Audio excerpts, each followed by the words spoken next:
Evening and welcome to Newsline, coming to you live and direct from the Newsfirst studios here in Colombo. Without further ado, let's get right into it. Introducing our guest this evening, none other than parliamentarian Chanthaburi Record, former minister.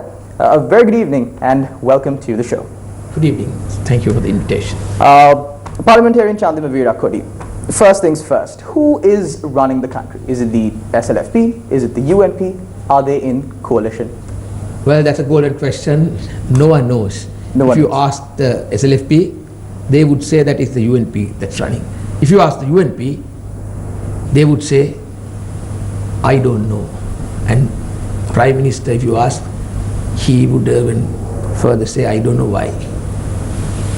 Country is in utter turmoil and confusion. And the fact that Sri Lanka is in utter turmoil and confusion is also depicted by the economic situation in this country. Now, according to Minister Mahinda Samarasinghe, he says that the Prime Minister is the main man who has been making all the policy decisions on the country's economy throughout the past 3 years. Is this true? Well, based on that, we were also in the government for 2 years, and the agreement as decided by the SLFP Central Committee was to remain in this government, in a unity government, for 2 years. Upon expiration of the 2-year period, we decided as a majority to step out of the government as per the agreement that the party arrived at. And it was very clear, according to the no confidence motion that was levelled against the Prime Minister, it was due to Prime Minister's incompetence and the charges of corruption level against the government and the UNP that we decided that we should move a no confidence motion. So I would say, as a member of the SLFP representing Parliament, even Minister Mahinda Samarasinghe, I would have joined us in support. Could have joined you? Yeah, he could have joined together with the balance 22, 23 including him, in support of the no confidence motion for which we supported in Parliament. But then, as part of the 16-member group that defected from the government, do you believe that the objectives that you were trying to accomplish by defecting from the government have been accomplished right now? Well, we individually, independently of the others, feel that we have done our duty by the people and by the party, because SLFP is a party of the people. SLFP is the party that catered to the likings, requirements of the majority of the country. So we have taken decision in order to maintain the line, but unfortunately the balance has failed to do so, and as a result of that, the situation in the country has aggravated further, and it continues to go down the drain day by day. But so then, as part of the 16-member group that defected from the government, what is your plan for the future of this country?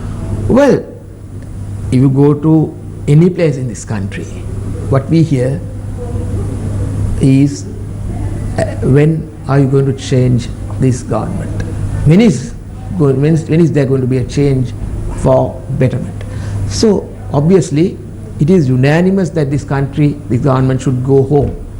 So it is the duty of us to think of a better option that can govern this country, that can develop this country to the liking and expectation of the people, in order to protect this country, our motherland, not for the benefit of the future of the present, but to protect our country for the benefit of the future generations to be born, to be living in this country. Now, among the views expressed by the general public is the view that Sri Lanka needs fresh leadership, new blood to run the country. But what we see is that political leaders who represent us in Parliament keep going behind the same leaders who the country have rejected at one point in their career. For instance, former President Mahinda Rajapaksa, he was overturned in 2015. The current Prime Minister, he too was overturned. If the country is asking for fresh leadership, do you offer fresh leadership? Are you willing to support anyone new?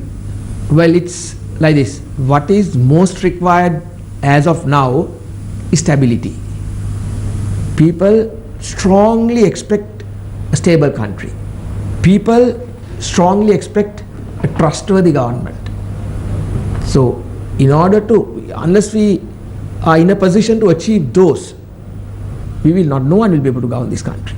So, as of now, we must see, there is about 1.5 years, close to 1.5 years for the presidential election. We must be able to think of a leader, think of an option who can command the respect, who can command the support, who can be posed as a trustworthy leader, a person in whom there is public confidence. These matter above everything. Of course, if it's fresh, if it's young, if it's an educated, that would be the best. But currently, you don't see such a candidate. No, there can be now leaders. You can't produce. Leaders are not born; they are made. You can't, like, produce. You can't manufacture. But when the time is right, a leader will come up to take over the country. Looking at the international arena, we saw what happened in France. Yeah. President Emmanuel Macron, he left the government and he came out with a completely new party and won a landslide victory. Do you think that is a possibility in Sri Lanka? Well, I must say, in Sri Lanka is a democracy. Sri Lanka is the oldest democracy in the Southeast Asian region. We have never gone out of a democratic process. People have been silent, and silently they have brought about change. So as of now, the vote, the vote that's undecided, the floating vote, is getting enlarged, and the percentage of educated is increasing, and the percentage of politically educated are also increasing. A person who want the number of people who want to effectively get involved in politics is also increasing. Real Sri Lankans who love the country are also getting increased in numbers, not those cardboard type Deshapremiyas. So most probably such individuals, such groups of people will want a change that is acceptable to the country by and large, not for anything but for the betterment of the country. Mr. Virakodi, you spoke about establishing a stable country. You are calling for the SLFP members in the government currently to defect from the government, to move out from the government and join the opposition. Wouldn't this throw the country into more instability? Not at all.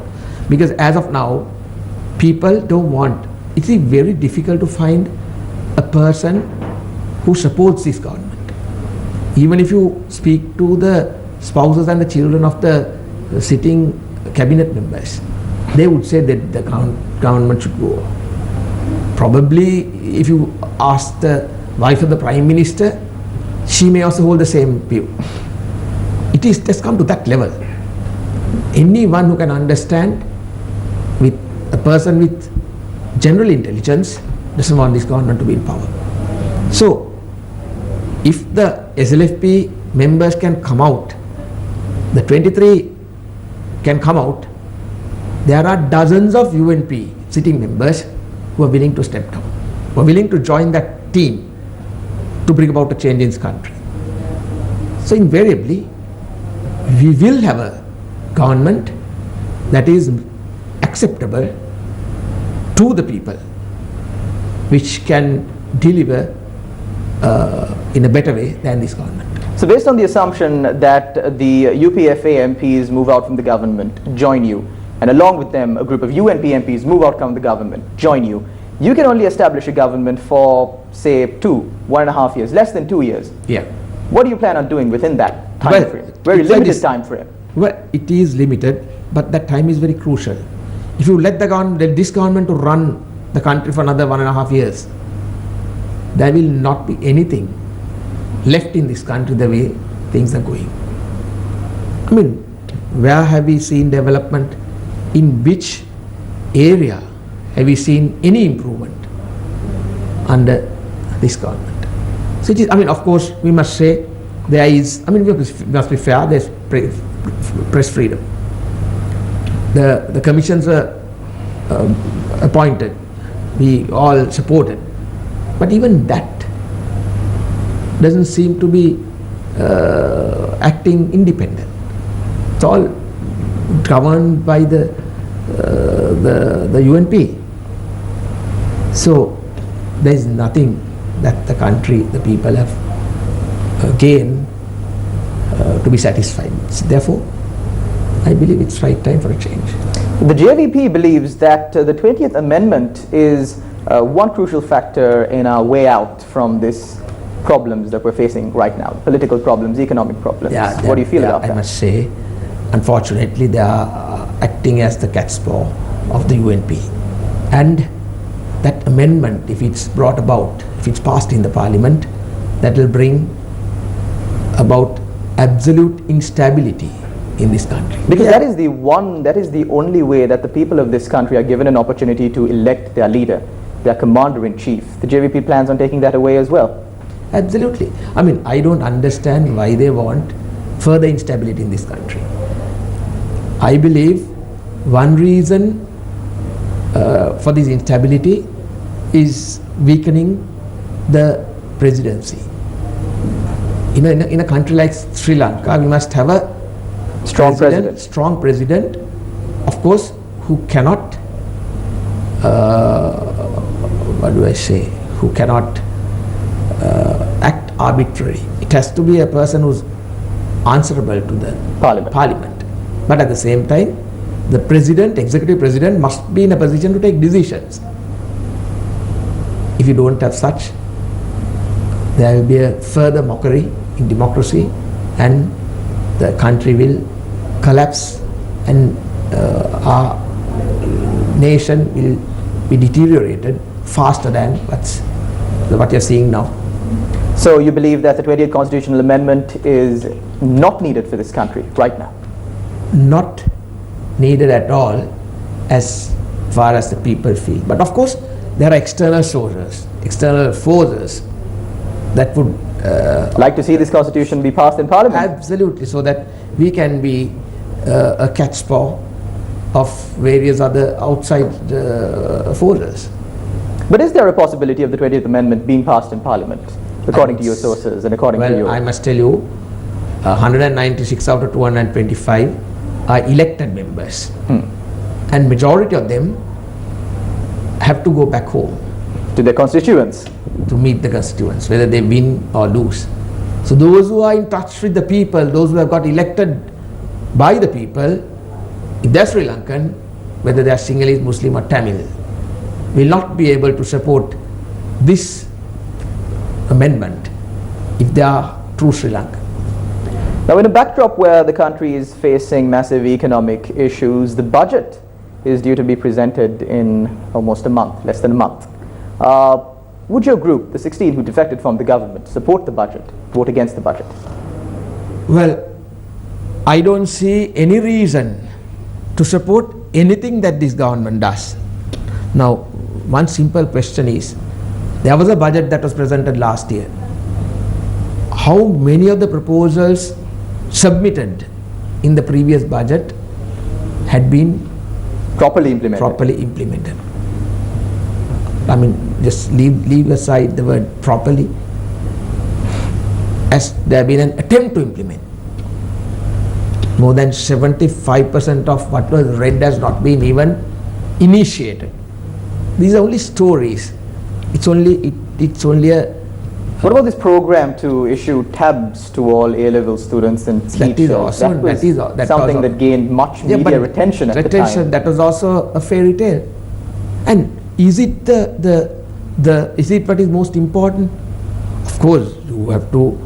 According to the statistics that we collected here at News First from programs like Gammadda and other public service initiatives that we carry out, some schools in rural areas, they do not even have proper sanitary facilities. Absolutely. They don't have water. I was about to tell you, now we represent rural electorates.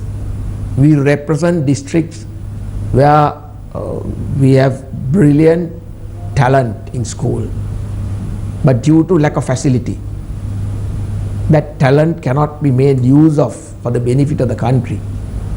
What we need is infrastructure facility, human resource facility, in order to educate these students, the small children in our villages, without giving them the required classroom. Now I've been fighting in my electorate. There is a school by the name of Dikkumbura Mahavidyalaya, which has over 3,000 students. We have been asking for a building. Still they have not been able to give. Last month also when I questioned at the sectoral committee, they said that the tender is about to be passed.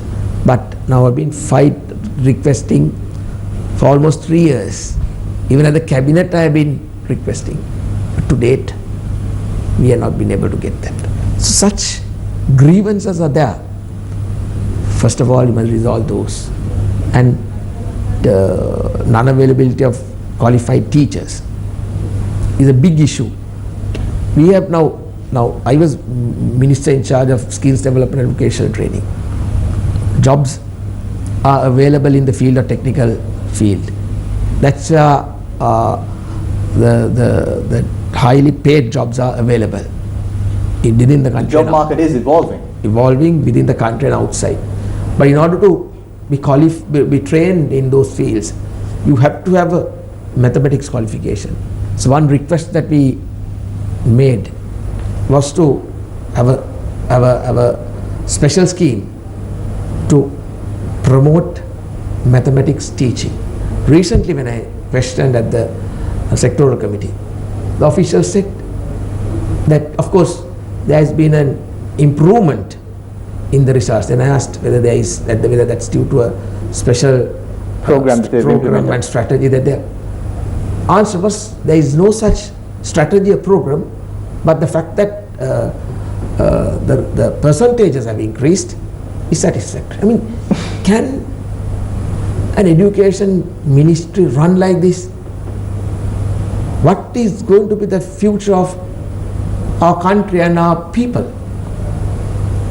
This is how this country... Coming back to the topic of implementing budget proposals properly, or at least making an attempt to implement budget proposals, there were about 19 supplementary estimates that were presented during the previous financial year. Most of them were to purchase vehicles, super luxury vehicles for ministers, for ministries. How do you view this, and how do you view the whole issue regarding this controversy surrounding the sale of vehicle permits issued by ministers? Well, issued to ministers. Now this vehicle issue. Of course, you need vehicles, but you don't have to be buying vehicles every day. And like this government, I was also in the cabinet. I didn't have a vehicle when my ministry didn't have. There was a vehicle that runs about 4 kilometers on petrol. So I bought the cheapest that I could get, that runs in diesel. But as opposed to the vehicles that the previous government ministers used now, for instance, previous government, the ministers used 5 series BMW diesel. But this government, they got elevated to use 7 series. And likewise, I mean, but then one might say there is a positive turn of events, since the finance ministry has now issued a release saying that they will not be importing luxury vehicles for 1 year. Is this another ruse? It's like there is this Sinhalese saying, ගොනා ගියාම garage එක වහනවා. Like every member of parliament by now has obtained their permits. There are 225 members of parliament. 228 permits have been issued. Of course, this 3 would have been for those replacements, for those who had died or resigned. There is a single member of parliament who has not obtained a permit. So this is another. I mean, it shows how this government think about the people. They think people are stupid, utter fools. But people are not the same as the government think about them. People know that they are trying to fool the people. So, I mean, it's not something that is that can convince people of the commitment of the government. The rupee has hit a new low here in Sri Lanka, but conversely in India, fuel prices have been reduced. Is there a possibility for people in Sri Lanka to expect a reduction in fuel prices in such a backdrop? Well, does that have any bearing? I feel, as a Sri Lankan, I feel sad. Indian government taking the responsibility of their people, they have brought down the taxes imposed on fuel. But unfortunately, this government is not in a position to do that. But previously, during the tenures of the previous government, successively, we have done it in Sri Lanka also. But then one might say during the government of Mahinda Rajapaksa, fuel prices were even more higher than it is right now. No, but the fuel prices in the world market were even higher. Back in the day? Back in the day, it was, now it is only 85, but back in the day it was when it was 140. Taxes were taken off in order to give the benefit to the people. I think, as a responsible government, if this government is concerned about the people, they should follow what the Indian government has done. They should follow what the previous Mahinda Rajapaksa government has done. But they can't follow according to what they've told the people. They've said that we have a fuel pricing formula, but they haven't presented the formula. Nobody knows what the formula is. Nobody knows what it looks like. They say we have a fuel pricing formula. We will review the prices of fuel in the world market and other factors and decide on a new price of fuel on the 10th of every month. And since the introduction of this fuel pricing formula, prices have gone nowhere but up. I was the Minister of Petroleum Resources previously. During that time, I wanted this formula introduced in order to give the benefit to the people. But when it was presented, government was not keen to implement it. Because the fuel prices were low at the time. Low, yeah, so prices were low and the benefit would have come to the people. And also, in order to implement it effectively, government should give a solution to the colossal debts of the CPC. That was one proposal that I put forward. Without giving a solution to the issue of the CPC debt, you cannot practically implement a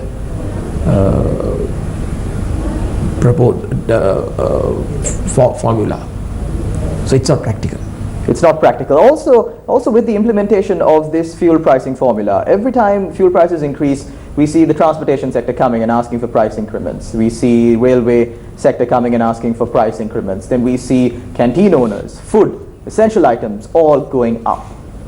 So the people have to keep on living with this increase. Should they introduce a price formula for everything? For transportation sector? There is nothing. Absolutely. I mean, that is the way. You can't, if there is a formula. Now I can remember when I was Minister of Petroleum, I introduced a pricing formula for Bowser transporters. So with every time when the fuel prices increased, their payments were increased, and accordingly when the prices were to be reduced, their payments were reduced. So that effectively worked. So likewise, you must have, if you believe in a pricing formula, that should apply to every sector. This haphazard decision doesn't take anything, anyone, anywhere. This will only create further chaos in this country and unpleasantness, and people will feel it very difficult to survive with the rising cost of living. Also, this question, it's a bit of out of context. I should have asked this earlier on in the program. As a member of the SLFP, you defected from the government. Do you feel that you betrayed your party? No. We entered, as I told you earlier, as SLFP, our central committee took a decision to continue in a unity government for 2 years. Upon expiration of 2 years, as I said, we submitted in writing a proposal to the central committee of the party to step down since we have expired the period that was agreed upon. So, if at all, if you say that who has defaulted or who has defied the orders, betrayed the SLFP party, it is not as the people who are in the 23 who are in the government are the ones who have betrayed the decisions of the party. Decision taken, they have betrayed the decision taken by the central committee to continue for 2 years only. But what about the people who didn't join the government initially, the people who were part of the opposition, the joint opposition, certain members of it, if you may? Do you believe that they betrayed the party? No, they were initially, the understanding was everyone voted except for Kumar Velgama to be in a unity government for 2 years. And also it was allowed at the same meeting for those who would like to continue in the opposition to allow such members to continue in the opposition. So they have also not betrayed the discipline of the party, decisions of the party. Coming back to the economic crisis in the country, it's very important that a country has an economic policy. Does Sri Lanka have an economic policy? I don't think. No, I mean, we don't have to answer that question. Everyone, including a school child, knows about it. We don't. But then recently the Prime Minister it's submitted a proposal to Cabinet that all institutions that have to deal with bringing about economic prosperity in the country should be brought under one ambit, under one umbrella. Now, this was presented quite recently, yesterday or the day before. Isn't it funny that 3 years after coming into government, the leaders of this country realize that we need all of a sudden we need a financial policy, we need policy in this country? Well, if you rewind your news, we go back 3 weeks. What did the Prime Minister say? Like at every meeting he said, we have now done our hard work. Now it's the time to reap the benefit. Now we are reaping the benefits. So the country will be free, people will be happy. Now we are reaping the benefits. That was his speech at every meeting about a month ago. But now suddenly after 1 month, what does he say? Now the economy is suffering. He blames the previous government for it, though. Yeah, and that has always been there. But now what he says is... But then shouldn't he be blaming the bond scam instead? Wasn't that a bigger scam than everything that was done in Sri Lanka? Whatever does he say, people know what happened. People know, like they came to power on the 8th of January. By about March... Just 2 months into the 2 months into the government. In government, this bond scam took place. And as far as I believe, corruption, engaging in more corruption wasn't part of their 100 days manifesto. Absolutely, people expected a transparent government. People expected good governance. Yahapalane was the key word. Finally, Parliamentarian Chanthaburi Record, we are in our final minute. Certain ministers have called for the general public to tighten their belts. Do you believe this is possible? I need a short answer, quick one. Well, I mean, I don't think people can afford a belt to tighten. It has come to that level. They can't even afford to purchase one. They can't afford to purchase a belt. So in such an economy, in such dire states, I don't think there is a solution that this government can give. Well, Minister Virakuri, I believe only time can tell, and the people can only hold their government to account at an upcoming election. And this government has seemed to be postponing elections quite one time too many, I would say. Absolutely. Now the best is, even as per the constitution, Prime Minister has to decide on the Prime Minister's committee has to decide within 2 months. There is no provision for a postponement. The Constitutional Council hasn't been completed even. Yeah, and also there is no Constitutional Council. Even also the Constitutional Council that was in force was one-sided. Every member other than Johnson Viratna, were siding with the Prime Minister. Thank you very much, former Minister Chanthaburi Record. Unfortunately, we've drawn close to the end of this program. Thank you very much to our loyal viewers for watching. This was Newsline. Once again, thank you very much, former Minister Chanthaburi Record, for joining us on short notice this evening. Inviting me. Thank you. Definitely, we would like to have you on our show once again to discuss in more depth the issues that plague our country. Thank you very much once again to our viewers out there for watching us. This was Newsline. Take care and good night. Thank you.